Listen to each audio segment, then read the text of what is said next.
Essas empresas caíram e é hora de acumular. Então isso não tá nos valuations ainda, não tá no preço. Zero no preço. É como se nada existisse. Minha opinião é essa. Quanto de dividendo você vai receber se o petróleo tiver a 65? Então acho que tá num bom preço, não estão precificando margem equatorial. E eu acho inclusive mais óbvio que vale hoje.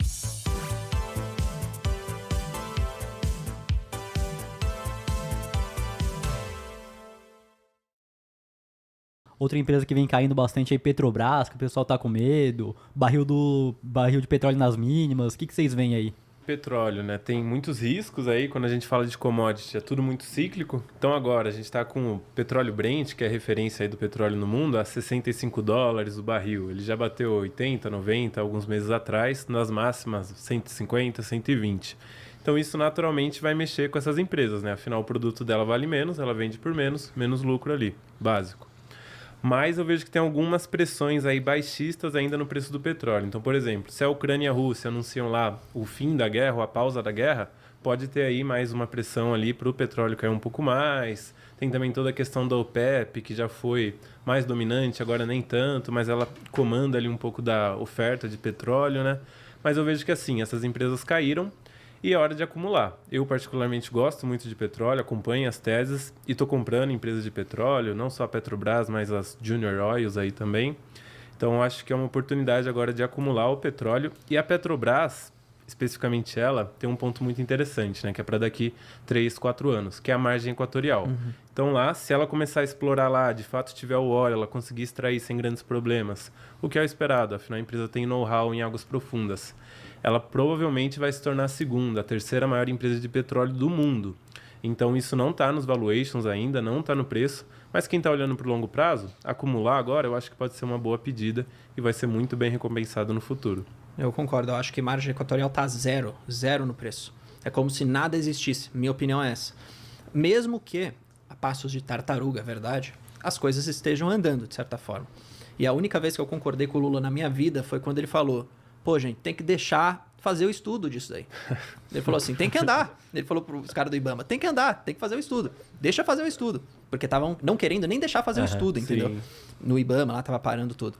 Então foi a única vez na vida que eu concordei com esse cara. Eu falei, pô, é verdade, tem que deixar andar as coisas. Então, estão andando, a parte de tartaruga, não tá nada no valuation. Então, acho que esse é um trigger importante, não para daqui 2 meses, mas 4, 5 anos para frente.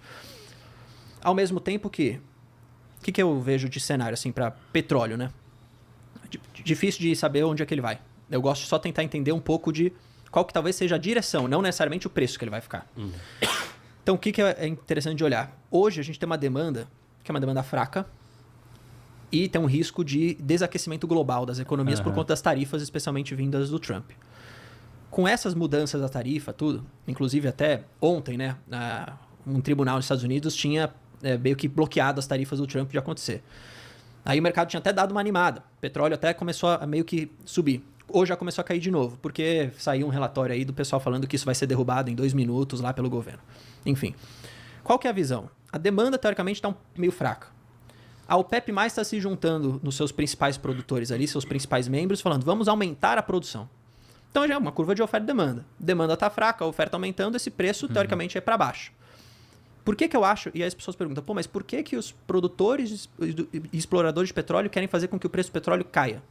A minha tese é que esses grandes produtores estão fazendo isso porque eles têm uma capacidade de conseguir continuar operando a preços mais baixos, ou seja, ele tem custo mais baixo, e aí ele expurga do mercado esses pequenos produtores, ganha market share, e aí depois que ele ganha market share e cresce, aí ele volta a segurar um pouco mais a produção. Então ele expulsa do mercado quem não consegue mais sobreviver, eles voltam com mais market share e crescem. Minha opinião é essa. Então essa briga ela vai continuar acontecendo. Qual que é a visão?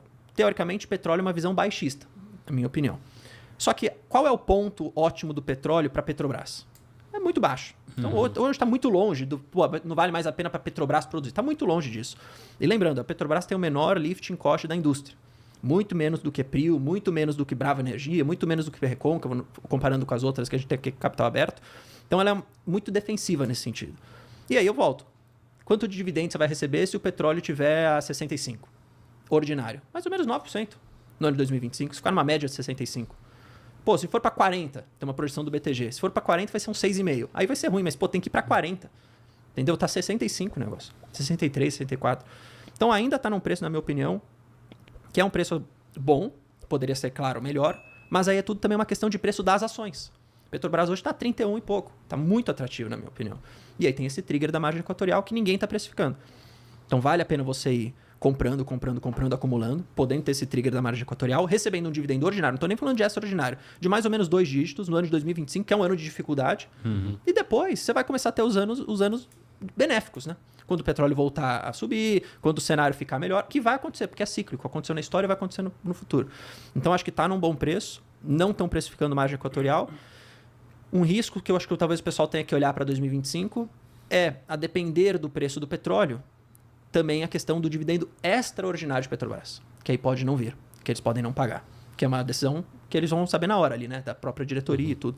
Se eles vão pagar ou não. Mas o ordinário, que é a política, claro, lá, 45% do fluxo de caixa livre, vai continuar sendo pago. Entendeu? Então, de novo, mais ou menos 9%, 10% de yield ordinário. Podendo vir extraordinário, eu acho muito bom. E eu acho, inclusive, mais óbvio que vale hoje a Petrobras, em termos de preço, assim. E em termos de trigger, né, também, que a gente tem. Acho mais óbvio Petrobras do que comprar Vale. Não que Vale não esteja atrativo, também tá. Mas eu acho Petrobras melhor. E eu vejo que o mercado precificou muito esse cenário de recessão mesmo. Depois que as tarifas, não, vai ter recessão, consequentemente vai ter menos demanda por petróleo, vai cair cada vez mais o preço. Eu acho que deu uma empurrada muito forte aí pra baixo. Sim. E é aquilo, o cara vai estar comprando hoje, pode cair mais? Pode cair mais, mas a gente tá falando de um médio prazo aí, vários triggers que são positivos, né? Acho que esse que é o ponto. O outro risco que o pessoal fala assim, mas e se a Petrobras começar a querer fazer um nível de investimento maior e for querer fazer refinaria? Quando que ela vai querer fazer isso? Porque tá acabando o governo já. Não fez no começo. Porque a verdade é que o pessoal na troca do governo falava assim, não, agora ferrou. Vai voltar o Lula no poder, a Glaze já falou no Twitter que dividendo é coisa de idiota, que não tem que pagar, não sei o quê. Eles vão investir em refinaria de novo, porque aqui é onde eles gostam. Não fizeram isso. E volta naquele ponto de que o Não governo... precisa do dividendo. Ele fala mal do dividendo Mas ele precisa. pra entrar na narrativa do pobre, não, que dividendo é pra milionário, é pra acionista, é pro estrangeiro, é pro cara que é explorador. Mas no final das contas, a União precisa do dividendo pra pagar as contas, então eles falam isso, mas fazem o contrário, né? Não, é o ponto. e eu digo, a empresa investir no curto prazo, se ela investir mais, você vai diminuir o dividendo ordinário, porque tá política, fluxo de caixa livre é operacional menos investimento. Então, mais investimento, você tem menos fluxo de caixa livre para pagar de dividendo. Só que isso não é necessariamente ruim, desde que o investimento seja um investimento bom que vai gerar retorno no futuro. Qual que seria o problema? Pagar menos dividendo hoje está investindo em refinaria, que não está gerando valor nenhum. Agora, se continuar investindo, como na verdade a grande parte do investimento está sendo para exploração e produção, que é o core business do negócio, onde ela gera valor, tá ótimo então. Investe mesmo, porque aí lá daqui a 5, 10 anos, eu vou ter mais dividendo a receber, que é quando eu vou chegar na minha aposentadoria, entendeu? Então as pessoas têm que estar meio, entre aspas, felizes que a empresa está investindo no curto prazo, desde que seja um investimento bom. Essa que é a questão, entendeu? Mesma coisa com transmissora de energia. Tá investindo muito, não paga dividendo. Mas quantos anos você tem? Tenho 20. Caramba, então ótimo que ela está investindo, porque quando você tiver 60, ela vai estar colhendo os frutos do projeto que ela está investindo hoje, pagando seu dividendo, entendeu? Eu vejo assim. Então, é que é muito headline, né? O pessoal olha a headline. A Petrobras começou a investir. Voltou ao passado, não sei o quê, o Lula, tal. Existe esse risco? Sempre existe, mas olha mais do que só a headline, entendeu? Hoje a governança da Petrobras é muito melhor do que foi na época que teve a Lava Jato. Tá muito melhor, entendeu? Tá muito mais protegida nesse sentido. E olha só, mesmo com o Lula colocando as pessoas que teoricamente ele quer colocar lá, era o Jean Paul Prats. Tirou o João Paul Prats, colocou a Magda. Ela continua fazendo o que o João Paul Prats fazia, que é investir em exploração e produção, pagar dividendo. Que é o que eles já sabem fazer, fazem bem. O que ela vai fazer, entendeu? Não tem como fazer diferente disso, porque senão a Petrobras não vai dar dinheiro. E quem vai ser prejudicado? O governo, entendeu? E quando ela entrou foi um ruído grande também, que eu lembro na época. É que ela falava no passado, né? Pegaram uns tweets dela. Não, porque a refinaria... Sempre a refinaria, né? A refinaria, a gente tem que investir nisso, não sei o quê. Mas na prática mesmo, ela continuou pagando dividendo. Ela não segurou tanto o preço da gasolina assim, entendeu? Teve uns momentos de defasagem, é verdade. Mas quando chegou a bater água na bunda assim, ela foi lá e reajustou, entendeu? Então não prejudicou muito, não. E vocês veem que por conta de 2026 ser ano de reeleição, eles podem querer segurar o preço da gasolina aí pra fazer uma medida mais populista? Que agora com esse petróleo mais baixo, assim, com essa tendência baixista, acho que nem vai... Não vamos nem chegar nesse problema, eu diria. A questão toda seria, se o petróleo estivesse subindo muito, aí eu acho que poderia sim existir esse risco, mas talvez ainda bem, né, entre aspas, que a gente não vai ter esse problema talvez para se preocupar. O problema é que, o que algumas pessoas falam, o governo está perdendo popularidade, época de eleição, precisa gastar mais, não tem para onde gastar, não consegue aumentar imposto. Alguns caras falam, não, eles vão usar as estatais para usar o dinheiro das estatais para isso.